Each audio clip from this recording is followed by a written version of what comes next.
नमस्कार दोस्तों, मैं बिकी गुप्ता आप सबका स्वागत करता हूं एक बार फिर से आपके अपने YouTube channel Gupta GS teaching centre में। दोस्तों हम लोग साइंस का प्रैक्टिस सेट नंबर कर रहे थे, तो हम लोग साइंस का प्रैक्टिस सेट नंबर 7 करने वाले हैं आज। ठीक है, चलिए शुरू करते हैं आज का सबसे पहला सवाल से। सबसे पहला सवाल है कि शुष्क बर्फ किसे कहा जाता है।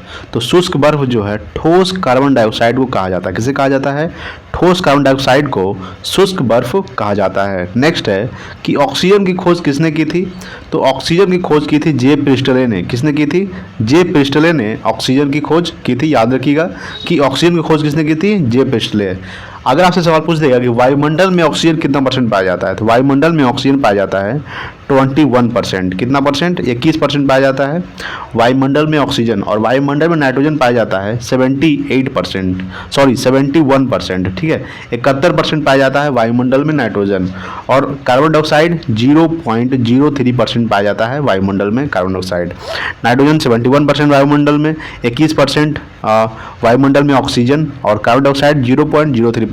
ठीक है दोस्तों, चलिए अगला सवाल देखेंगे आपके सामने। अगला सवाल है कि एक प्रेशर कुकर खाना पकाने में लगे समय को घटा देता है क्योंकि कुकर के अंदर का क्वथनांक बढ़ता है। ठीक है, यानी कि एक प्रेशर कुकर खाना पकाने में लगे समय को घटा देता है, यानी कि कम समय लगता है प्रेशर कुकर में खाना बनाने में। क्यों लगता है? क्योंकि कुकर के अंदर का क्वथनांक क्या होता है? बढ़ जाता है। नेक्स्ट है कि दूरबीन का प्रयोग किया जाता है तो दूर स्थित वस्तुओं को देखने के लिए। ठीक है, यानी कि दूरबीन का जो प्रयोग किया जाता है दूर स्थित वस्तुओं को देखने के लिए दूरबीन का प्रयोग किया जाता है। नेक्स्ट है कि न्यूमिस्मैटिक। ठीक है, न्यूमिस्मैटिक क्या है? तो न्यूमिस्मैटिक है सिक्कों एवं धातुओं का अध्ययन, यानी कि सिक्कों एवं धातुओं का अध्ययन कहलाता है न्यूमिस्मैटिक। ठीक है दोस्तों, चलिए नेक्स्ट देखेंगे अगला सवाल आपके सामने। तो अगला सवाल है कि कौन सा पदार्थ पीने के पानी को शुद्ध करने के हेतु बड़े पैमाने पर प्रयुक्त होता है। तो क्लोरीन। ठीक है, यानी क्लोरीन जो है ये क्या करता है? शुद्ध पीने के पानी को शुद्ध कर देता है। ठीक है, क्या करता है क्लोरीन? पीने के पानी को शुद्ध कर देता है। क्लोरीन का संकेत क्या होता है? Cl। इसका एटॉमिक नंबर परमाणु संख्या 17 होता है। ठीक है दोस्तों, तो क्लोरीन पीने के पानी को शुद्ध करने के बड़े काम आता है। नेक्स्ट है कि सेक्सटेंस एक उपकरण है जो मापता है। क्या मापता है? तो दो वस्तुओं के बीच की कोणीय दूरी। ठीक है, दो वस्तुओं के बीच की कोणीय दूरी को मापता है कौन? सेक्सटेंस एक उपकरण है जो दो वस्तुओं के बीच की कोणीय दूरी को मापता है। ठीक है दोस्तों, चलिए अगला सवाल देखते हैं। तो देखिए अगला सवाल है कि अम्ल वर्षा किसके पर्यावरण प्रदूषण से बनता है। तो नाइट्रस ऑक्साइड व सल्फर डाइऑक्साइड, यानी कि N2O और H2O। अम्ल वर्षा किसके पर्यावरण प्रदूषण से बनता है?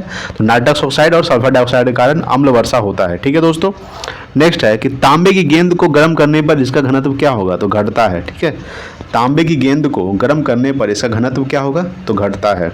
नेक्स्ट है कि विद्युत धारा का चुंबकीय प्रभाव किसने खोजा था? तो ऑस्टेड ने खोजा था। किसने खोजा था? ऑस्टेड ने विद्युत धारा का चुंबकीय प्रभाव खोजा था। ठीक है दोस्तों, चलिए अगला सवाल देखते हैं। अगला सवाल आपके सामने है कि किण्वक है तो जैविक उत्प्रेरक क्या है? किण्वक जो है जैविक उत्प्रेरक है। ठीक है दोस्तों, नेक्स्ट है कि किस अम्ल का उपयोग सीसा संचायक बैटरी में किया जाता है? तो सल्फ्यूरिक अम्ल का प्रयोग किया जाता है। यानी किस अम्ल का प्रयोग सीसा संचायक बैटरी में किया जाता है? सल्फ्यूरिक अम्ल का प्रयोग सीसा संचायक बैटरी में किया जाता है। सल्फ्यूरिक अम्ल का सूत्र क्या होता है? H2SO4 होता है। क्या होता है? H2SO4। नेक्स्ट है कि विद्युत केतली में किसके द्वारा पानी गर्म होता है? तो विद्युत केतली में जो पानी गर्म होता है वो चालन विधि द्वारा। किसकी विधि द्वारा? यानी कि चालन विधि द्वारा विद्युत केतली में पानी को गर्म किया जाता है। ठीक है दोस्तों, चलिए नेक्स्ट देखेंगे अगला सवाल। देखिए अगला सवाल आपके सामने है कि आइसोहाइड रेखा नक्शे में किसका युग्मक बिंदु है? तो समवर्षा का। ठीक है, यानी कि आइसोहाइड जो रेखा है नक्शे में किसका युग्मक बिंदु है?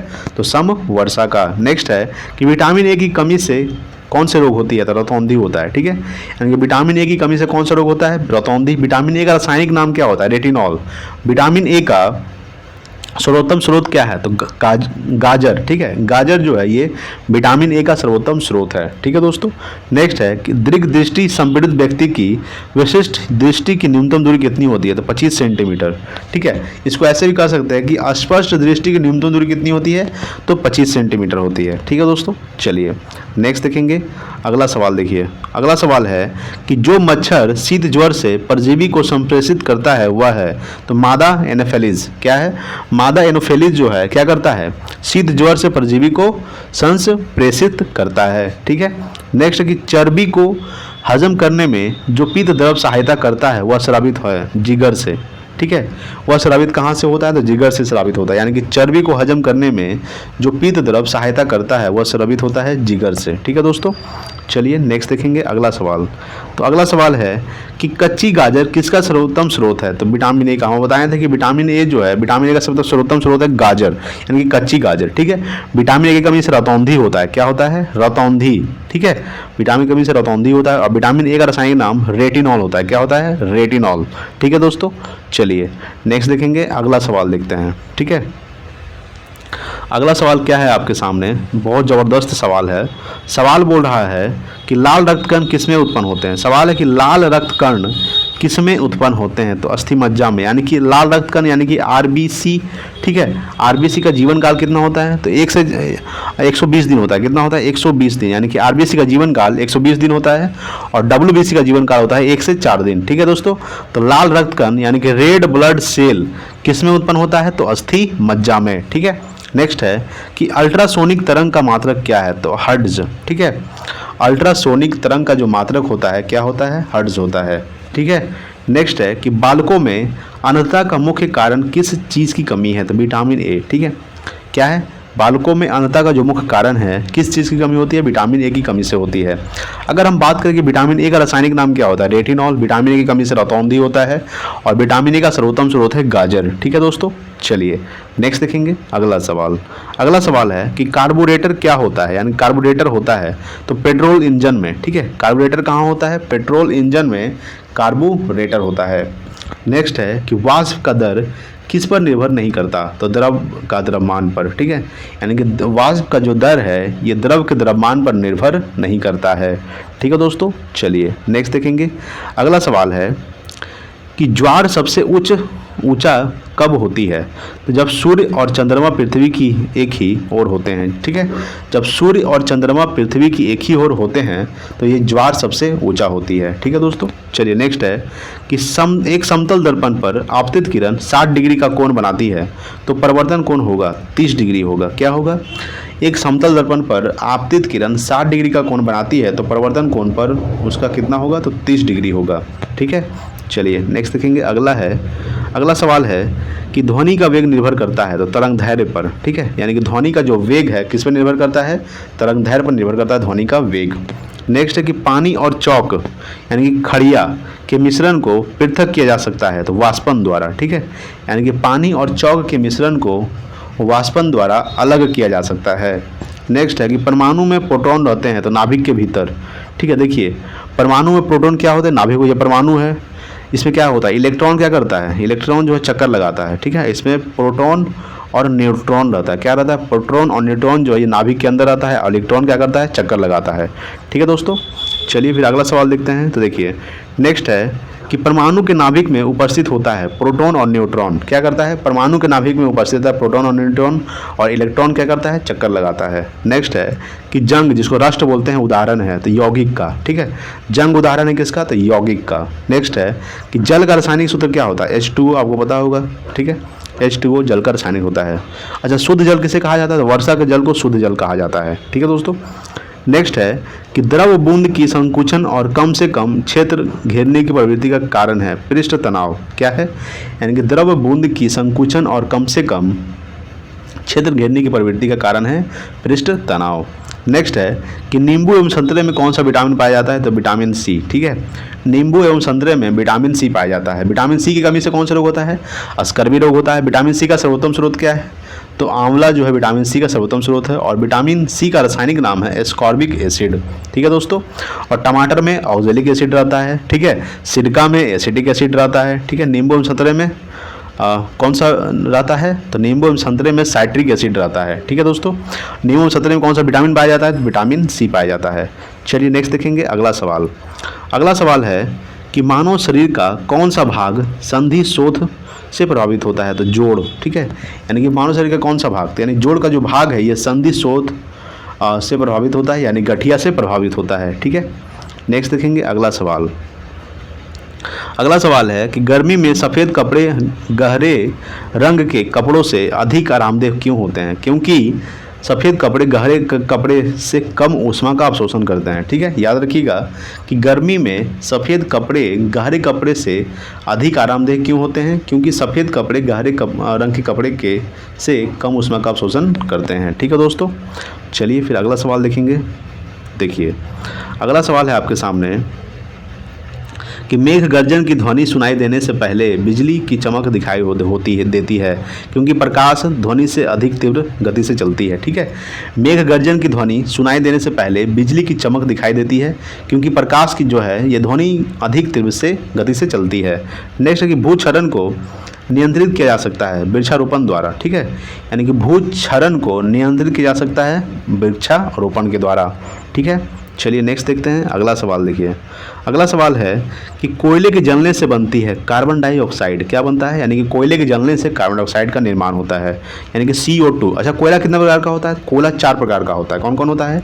एंथ्रासाइट, बिटुमिनस, लिग्नाइट, पीट कोयला। सबसे सर्वोत्तम कोयला होता है एंथ्रासाइट और सबसे घटिया कोयला होता है पीट कोयला। ठीक है, नेक्स्ट है कि वायु की संघटक गैसें सामान्यतः होती है नाइट्रोजन और ऑक्सीजन। क्या होता है? वायु की संघटक गैसें सामान्यतः होती है नाइट्रोजन और ऑक्सीजन होती है। ठीक है, नाइट्रोजन का संकेत क्या होता है? N होता है और ऑक्सीजन का संकेत होता है O।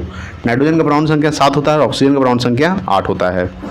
नेक्स्ट है कि हरे पौधे हमारे लिए उपयोगी होते हैं क्योंकि वे दिन के समय ऑक्सीजन छोड़ते हैं और कार्बन डाइऑक्साइड का उपयोग करते हैं। ठीक है, क्या करते हैं? दिन के समय ऑक्सीजन छोड़ते हैं और कार्बन डाइऑक्साइड का उपयोग करते हैं। ठीक है दोस्तों, चलिए नेक्स्ट देखेंगे। अगला सवाल देखिए, अगला सवाल है कि पंखा करने से शरीर में ठंडा की अनुभूति होती है। क्यों? क्योंकि शरीर पर आर्द्रता के वाष्पन के कारण ठंडी अनुभव होती है। यानी कि पंखा करने से शरीर में ठंडा की अनुभूति क्यों होती है, क्यों उत्पन्न होती है?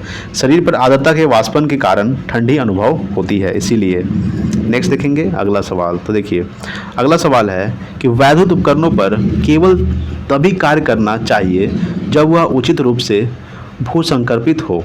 ऐसा क्यों?